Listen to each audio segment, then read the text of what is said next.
حضرت جابر بن عبداللہ رضی اللہ عنہما سے روایت ہے، انہوں نے فرمایا، اللہ کے رسول صلی اللہ علیہ وآلہ وسلم جب خطبہ ارشاد فرماتے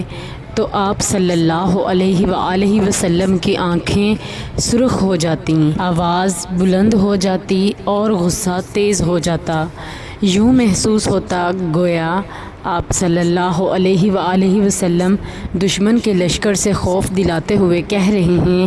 وہ صبح یا شام کو حملہ آور ہونے والا ہے، اور آپ صلی اللہ علیہ وآلہ وسلم اپنی شہادت کی انگلی اور درمیانی انگلی کو ملا کر فرماتے، مجھے اور قیامت کو اس طرح بھیجا گیا ہے جس طرح دو انگلیاں ایک دوسرے سے بہت قریب ہیں۔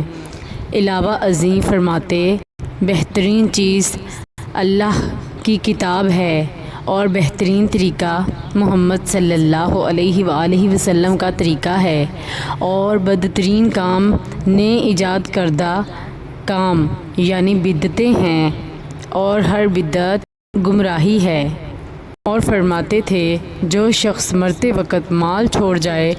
وہ اس کے گھر والوں کا ہے، اور جو اپنے ذمے قرض چھوڑ جائے یا بیوی بچوں کو لاوارث چھوڑ جائے تو اس کی ادائیگی اور ان کی کفالت میرے ذمے ہے۔ سنن ابن ماجہ حدیث نمبر 45۔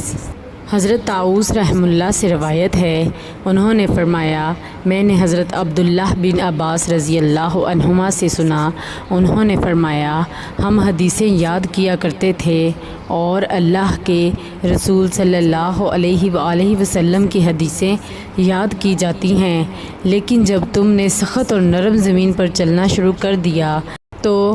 تم پر اعتماد دور کی بات ہے۔ سنن ابن ماجہ حدیث نمبر 27۔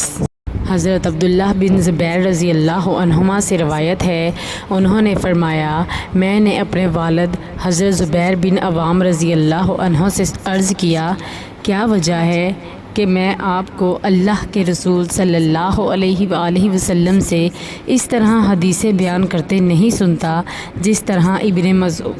ابن مسعود رضی اللہ عنہ اور فلاں فلاں صحابی کو سنتا ہوں؟ فرمایا، میں نے جب سے اسلام قبول کیا ہے نبی صلی اللہ علیہ وآلہ وسلم سے آپ صلی اللہ علیہ وآلہ وسلم کے وصال تک کبھی جدا نہیں ہوا، لیکن میں نے آپ صلی اللہ علیہ وآلہ وسلم سے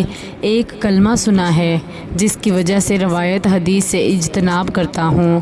آپ صلی اللہ علیہ وآلہ وسلم فرماتے تھے، جس نے مجھ پر قصداً جھوٹ بولا اسے چاہیے کہ اپنا ٹھکانہ جہنم کی آگ میں بنا لے۔ سنن ابن ماجہ حدیث نمبر 36۔ حضرت ابو قتادہ رضی اللہ عنہ سے روایت ہے، انہوں نے فرمایا، میں نے رسول اللہ صلی اللہ علیہ وآلہ وسلم کو اس منبر پر یہ